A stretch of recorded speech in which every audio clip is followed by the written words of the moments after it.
Hello everybody, welcome to the second part of parallel computer architecture and classification, that is parallelism 2. In this particular chapter we will learn different types of MIMD architecture, actually a true parallel processor architecture, MIMD. Those are shared memory and distributed memory. Shared memory are also called tightly coupled and distributed memory are also called loosely coupled. Let's see.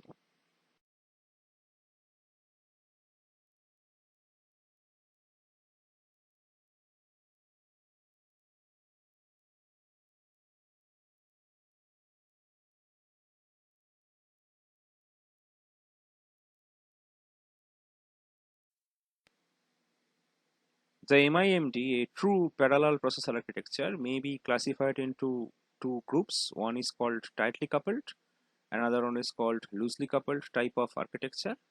Loosely coupled architecture may be categorized into cluster type of computer architecture, and tightly coupled type of architecture may be categorized into SMP and NUMA.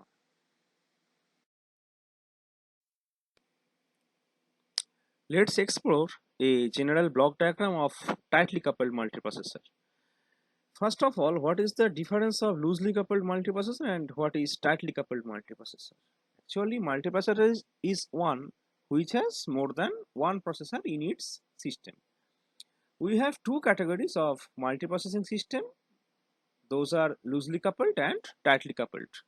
The degree of coupling between the processor is low in loosely coupled system, whereas the degree of coupling between processors in the tightly coupled system is very much high. The basic difference between the loosely coupled and tightly coupled multiprocessing system is that loosely coupled system has distributed memory, whereas the tightly coupled system has only one shared main memory. As you can see there, the shared main memory is there in just the beneath of the interconnecting network. Secondly, we will learn the definition of loosely coupled multiprocessor system. What is it actually? Multiprocessor is one which has more than one processor in the system. Now, when the degree of coupling between these processors is very low, the system is called loosely coupled multiprocessor system. In loosely coupled multiprocessor system, each processor has its own local memory, separate local memory. Not like the block diagram you shown here. There are a shared memory actually, and in loosely coupled architecture each processor has its own local memory, a set of input output devices and a channel and arbitrage switch or CAS or CAS. We refer to the processor with its local memory and set of input output devices and CAS as a computer module, a separate computer module. And in tightly coupled multiprocessor system, the throughput of the loosely coupled system may be too low for some of the applications that requires faster access time. In that case, tightly coupled multiprocessor system is very much useful.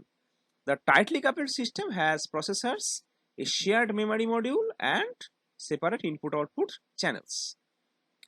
The unit as shown here is a set of interconnection networks, processor memory interconnection network, sometimes called PMIN, IO processor interconnection network, those are called IO pin, and the interrupt signal interconnection network, sometimes called ISIN. The use of these interconnection network is as follows. First of all, what is PMIN or PMIN? PMIN is a switch which connects each processor to every memory module. ISIN is that particular thing that allows each processor to direct an interrupt to any other processor. And last, IOPIN, it allows a processor to communicate with an IO channel which is connected to the input output devices. That's all.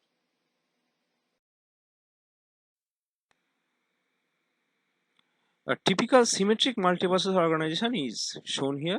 A standalone computer with the following characteristics is called a symmetric multiprocessor organization. There are some notable characteristics of symmetric multiprocessor organization.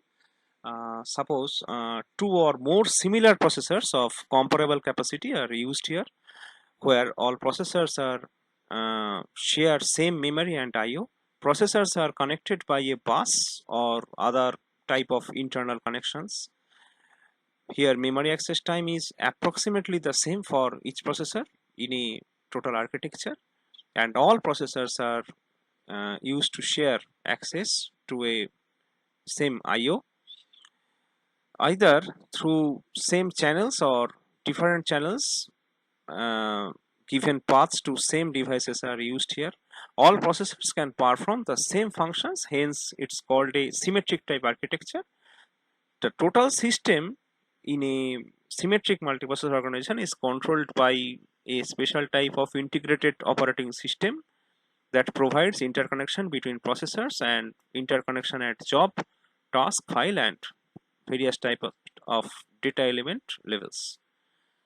There are some notable advantages of that particular architecture. First of all, the performance. If some work can be done in parallel, always the performance is higher than any other architecture.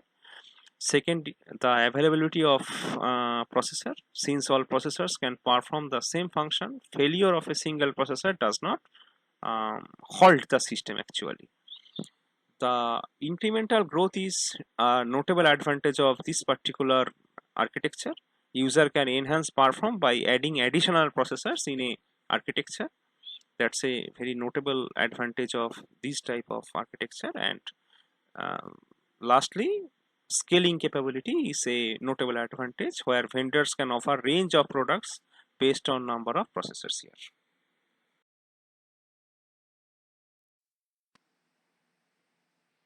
A typical loosely coupled architecture, a cluster configuration is shown here.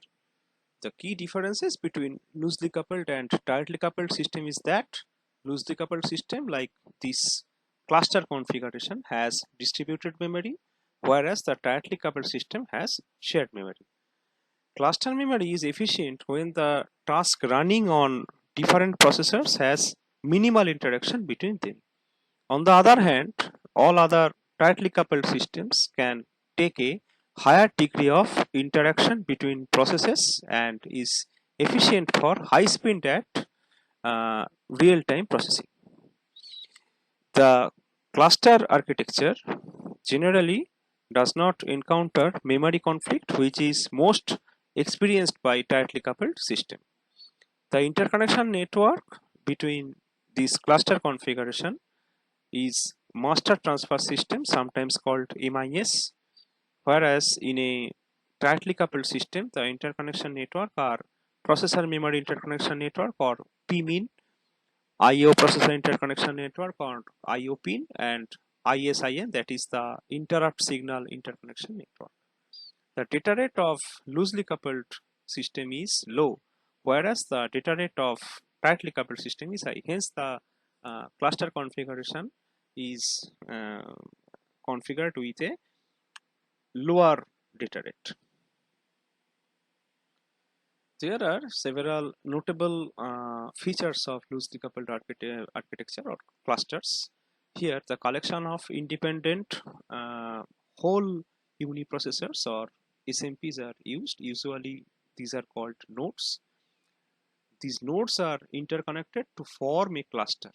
Here, we have total 4 nodes in our example. Here, all nodes are working together as a unified resource,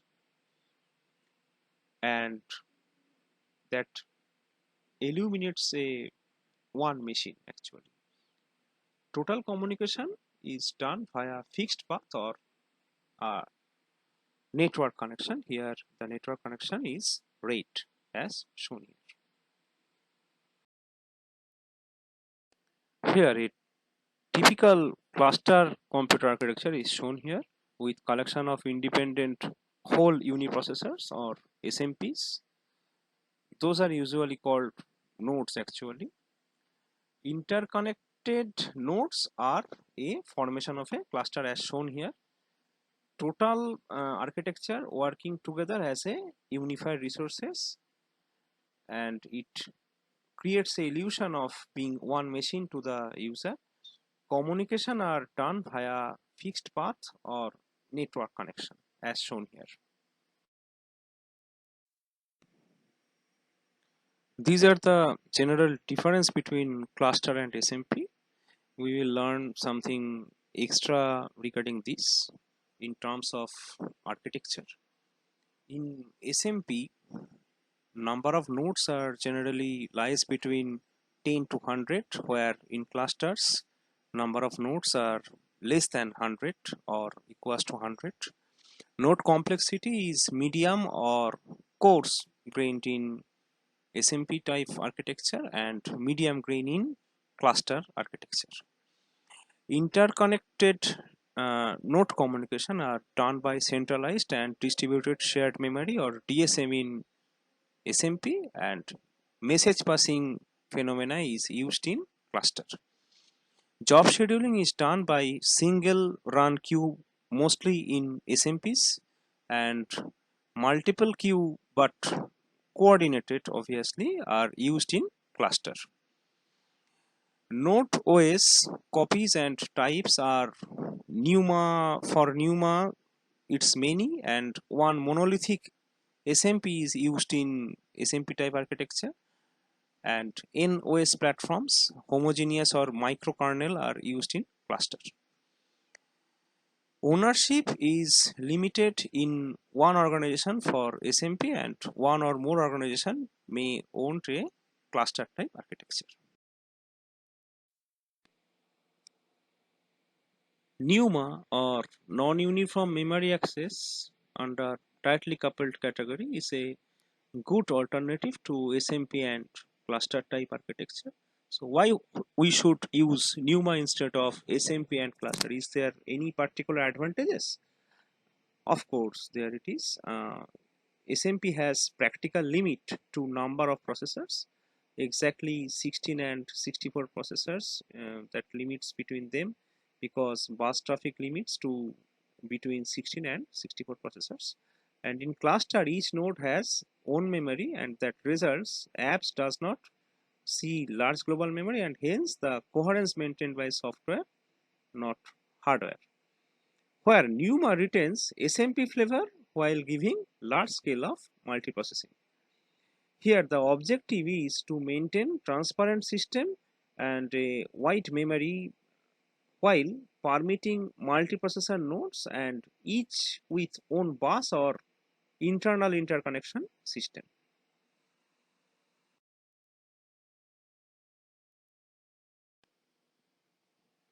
A typical NUMA organization is shown here with the interconnection network. Here some notable characteristics are applicable for NUMA type organization. Possibly, NUMA is a effective performer at higher levels of parallelism than one SMP. It is a not very supportive of software changes actually. Performance of a NUMA can break down if too much memory access, remote memory access actually is happened, and that can be avoided by introducing level 1 and level 2 caches that reduce all memory access and provides good temporal locality of software to the architecture. The actual organization is not so transparent. Page allocation, process allocation, and load balancing changes can be difficult in NUMA, and most important, the availability of the organization, because the total organization is based on the interconnection network between them. Thanks for watching. Next video will be available soon.